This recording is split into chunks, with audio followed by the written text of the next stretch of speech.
Hi everyone, my name is Gerda. My mom and my brother and I live in a family of 3. My dad's gone. My mom never told us anything about him, so we didn't get involved. My little brother Louie is a good kid, but he gets sick a lot. Ever since I can remember, he always came home from school with sniffles. My mom is very smart about it. She has everything she needs in her magic book. She never took us to the doctor, calling them charlatans. She even gave birth to all of us at home. That's the kind of supermom we have. So one day, I got sick too. I was throwing up really bad and my stomach hurt and bloated. I complained to my mom and of course, she went to go pick at her jars. Within a couple of minutes, she had brought a dark green mixture into my room, added a spoonful to a glass of water, stirred it, and told me to drink it. The smell was like tin. Mom, is there anything that doesn't smell worse? Drink it. You know I'll cure you. I don't know. It smells awful. And it looks awful, too. You look just like Sam. Drink it. Who's Sam? It's an old acquaintance who didn't like to be cured. Well, my stomach hurts already, and after this, I'm going to die for sure. Drink it, or you'll just keep on suffering. I made an effort and drank a sip. Phew. It almost poured out of me. I even cried, but my mom stood there and made sure I drank it all down. After I drank it, my mom took the glass away and I held my hand over my mouth so I wouldn't spit out the rest. Before she left, Mom told me to lie in bed and get some sleep. Mom? Yes, dear? You never told me where you learned all this stuff.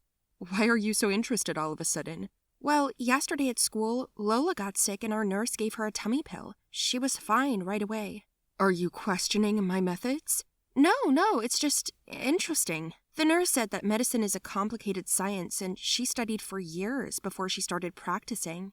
I told you, it's all one big business, nothing more. I remember, but suddenly I'm interested in maybe trying medical school. What? Why? Well, I wonder, what if I could heal people too and apply your experience and knowledge? Science doesn't welcome unconventional treatments. In fact, I could teach you, but you'd only be treating your family. Mom left angry and unhappy. To be honest, I didn't want to go to med school. I just decided to check my mom's reaction. It was exactly as I thought it would be. The next day, I didn't feel any better. I was still broken and felt the pain in my stomach, nausea, running to the bathroom, and could not even get out of bed. Mom was very surprised. She sent Louie to our grandma, took the day off from work herself, and proceeded to give me more medicine. Half a day later, I got worse. I had a fever and a rash on my arms and legs. What is it? It hurts all over. Allergies. To what? To your herbs? No, it can't be. Have you eaten anything today? An apple? An apple, right. But I never got this reaction from an apple before. Your body's weak right now, so it's reacting this way. Are you sure?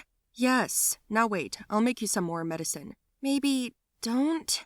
What do you mean? Of course I must. She went off to do something with her jars again, and I felt so bad that I couldn't take it anymore. These bumps were hurting and bloating. My stomach seemed to go away, or maybe it was the other pain. I couldn't feel the old one anymore. Anyway, all I wanted was for it to be over quickly. My mom brought me another mixture, and I drank it and instantly fell asleep.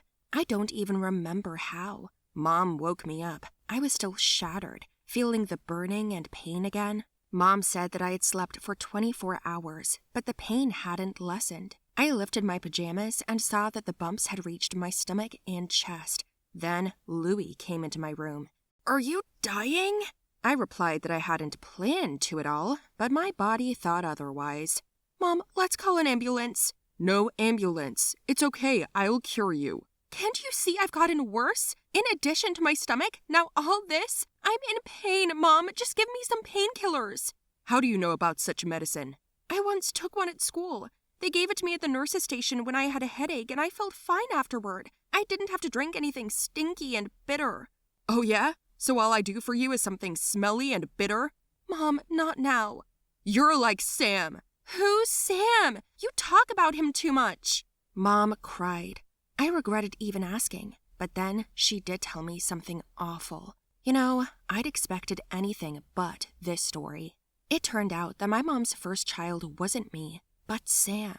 She had him by his father, and it was a hard birth, like the pregnancy itself. The baby was born sick. He had heart problems, kidney problems, a whole bunch of them.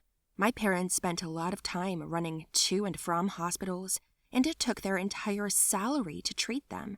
My mother said they wanted this child and fought for him as best they could. At one point, it even got better. But then, when he was 3 years old, he died, suddenly. Just kidney failure. He had a horrible death. My parents were very stressed. They grieved for a long time, and then my mom got pregnant with me. My father said that if the second child turned out to be sick too, he couldn't take it. So he packed his things and left. After he left, my mother was left alone with me. There was no money for treatment, so she was helped by an old woman next door. She used to cure all sorts of colds and flu.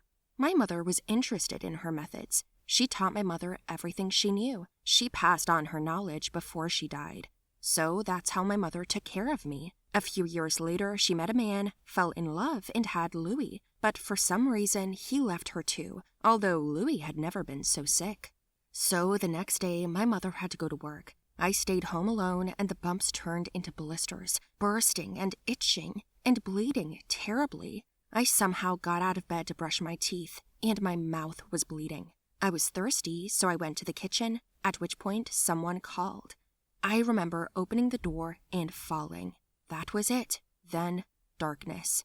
I woke up in an unfamiliar room. It was a hospital. The nurse from my school was standing next to me. She'd come to check on me. After a couple of minutes, my mother came running in. She made a row with the whole hospital. "What do you think you're doing? You stole my baby!" "I didn't steal her. I saved her. Your daughter had a reaction to the crap you gave her. It was poison to her. You could have killed her." "Bullshit. I know how to treat my child, and I know what she has. Her stomach hurt, that's all. Yes, she has gastritis, in case you didn't know, and now she's on the verge of a coma because of you. I've been told what you've been treating your kids with. None of your business. And who told you anyway?" "I did." "Ben, what are you doing here?" "I recognize the patient. Your daughter? You know I'm a medic. I've been working here for years, and I've never seen you. You never took your kids to the hospital because of me? Where's Louie?" "None of your business." "Come on. How many times have I come to see you? How many times did you chase me away?" "Mom, is this Louie's dad?" "None of your business." "Yes, I'm Louie's daddy, and I'm your doctor. Don't worry, we got the poison out. The toxin's out too, and you'll get better soon." "He's gonna kill you!" "You almost killed her. Now I understand why your first husband left. He was also a doctor. What, he didn't let you treat the children properly?" "I don't have to answer to you." "Alice, you're sick." "I'm not sick! I'm not sick!" They gave her a sedative and she went limp. They put her in a chair, and I was just lying there, and I was so surprised at what was going on. Anyway, I was discharged in a week. The doctor told my mom that he had put her on a registry and that if she did it again, he would take Louie and I away from her. Yes, it turned out that my father had worked as a medic, and so had my mother at one time. Sick Sam was demanding and time-consuming. Medicine was powerless against kidney cancer. My father understood that, but my mother refused to. She took the baby out of the hospital and started herbal medicine. Sam died. He was dying anyway. Only Mom blamed everything on Dad. They fought all the time and he left. And then Mom met Louie's dad, and she went through the same thing with him too. Anyway, I'm fine now. All the herbs and jars I threw away so I don't have to do it again. For a long time, my mother asked for my forgiveness. Yes, she did not want to hurt me, but she did it unknowingly. Now, for almost anything, I call the doc. He comes and treats us. Mom no longer says anything. She's decided not to interfere with normal medicine. When we arrived home, my mother admired the cleanliness and delicious dinner. But then, after a couple of days, when she rested and slept off the jet lag, I began to notice that she was different. Hello everyone, my name is Julie, and I have a mother who will beat anyone's. And all because she is 18 years old. Well, at least she thinks so. Do you want to know how it happened and what the pros and cons are? Then watch, and do not forget to like the video, subscribe to the channel, and I am also waiting for comments from you. Write your opinion under the video. I will appreciate it. In general, I lived with Mom and Dad for a long time, But then a difficult financial period came into our life, and this was due to our family's debts. Dad decided to open some business, and as you know, any business requires a lot of investment. Due to the fact that we did not calculate the capital, we had to get into debt. And when our family crossed the line of real opportunities, it was decided to earn money not here, but abroad. Dad couldn't give up what he was doing, so we stayed at home. And Mom left. Of course, I didn't want to let her go, and besides, I'm very attached to her. But there was no other way. So she collected the documents, got a visa, and left. I cannot tell you how hard it was for me to live just with my father, because my mother used to run the farm, and after her departure, everything fell on my shoulders. I was almost 15 years old at the time.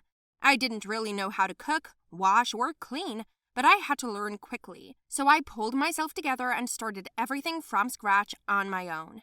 My mother found a good job, and within 2 years, we were able to spread out debts, as well as level the business, plus we saved up for our house, car, and things went well. That's when my father told my mother to come home. At first, my mother did not hide her longing for me. She cried every time we talked on the phone, but then her calls became less frequent. It upset me because I wanted her attention, but she wasn't there. My father was almost always busy at work, so I was on my own.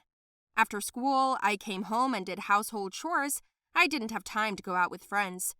The only consolation was the books. I slipped a little in my studies, but it was not critical. The teachers at the school knew about my situation and were more lenient with me. Through persuasion, my mother still came. It was an exciting day.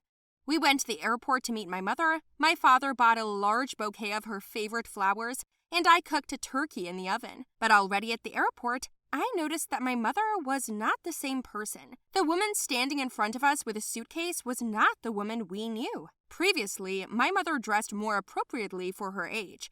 She was already 44 years old, but there she stood in short white shorts, a pink t-shirt with the inscription, "I am a princess," and she was wearing a cap and large glasses.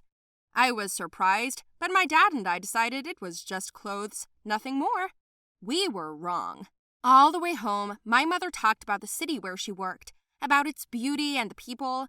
My father and I couldn't even get a word in. When we arrived home, my mother admired the cleanliness and delicious dinner, but then, after a couple of days, when she rested and slept off the jet lag, I began to notice that she was different.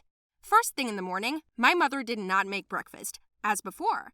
She ran to the bathroom and put on makeup. It was not clear why. After that, she put on her sundresses, youth overalls, did her hair, and only then went to breakfast. By the way, yes, I continued to cook. My father would quickly leave for work, and it would just be the two of us. When I came home from school, she was talking on the phone. The house was not cleaned, and there was nothing cooked. I changed my clothes and made lunch, and after I did my homework, made dinner. I tried to justify my mother by saying that she was tired, or had not yet adapted, but it was not so. My mother often went out, made connections with former unmarried friends. She came home late and sometimes drunk. There was another teenager in the house. In short, every time my friends came to see me, my mother sat in our room all evening and talked to us. They didn't even pay attention to me. They chatted with her all the time. My mom kept asking them about guys, giving them seduction tips, and laughing. I was envied by all my classmates. Like, my mom is so modern, but it wasn't very cool. Then one day, I met a guy named Dave. He was wonderful and asked me out right away and came home to pick me up. My mother opened the door. She didn't know who he was, and I noticed that she was trying to flirt with him. Dave almost fell through the ground from embarrassment. She could not see herself from the outside. I quickly left with him, and he asked, "Is that your sister?" I was never so embarrassed. I told the truth, and he said enthusiastically that it was cool when my mother was like me. I came home from the date and found my mother singing karaoke to the whole house. She put the music on at full volume, danced, freaked out, smoked. I never saw her smoke. When she saw me, she didn't hide, but offered me cigarettes and handed me a glass of red liquid. "Let's party," she shouted. It was terrible. She went shopping almost every day, sometimes dragging me along with her. She chose the same things for me as for herself. How can you do that? She was my mother. People around me were surprised when I called her Mom, and I felt ashamed. In the end, even my father noticed this, and he made a remark to her to pull herself together, start doing things around the house. Then in response, she locked herself in the bathroom, shouted from there that we do not love her, and cried loudly. And then I got out of there, packed up, and went somewhere else. That night, Dad got a call from the station. It turned out that she got drunk at the club, broke a window there, got into a fight with some girl, and got rowdy at the station. Rumors spread all over the city. The uncontrollable teenager in the face of my mother went off the rails. It was necessary to do something, and we decided to take her to a psychologist. She resisted for a long time, resented us, but eventually went anyway. The psychologist said that my mother is now going through a teenage life in her head because in her childhood, she did not experience this period. She really did have a difficult childhood. She lost her mother early and had to work from the age of 15. And at the moment when everything got better in life, money appeared and my father and I were not around, she turned back into a teenager. It can be cured, but it takes time. We made her promise to visit a specialist. In the meantime, I still put up with an 18-year-old mother who steals my makeup. This is simply unthinkable. Tell me, guys, are we doing everything right? And what would you advise us to do?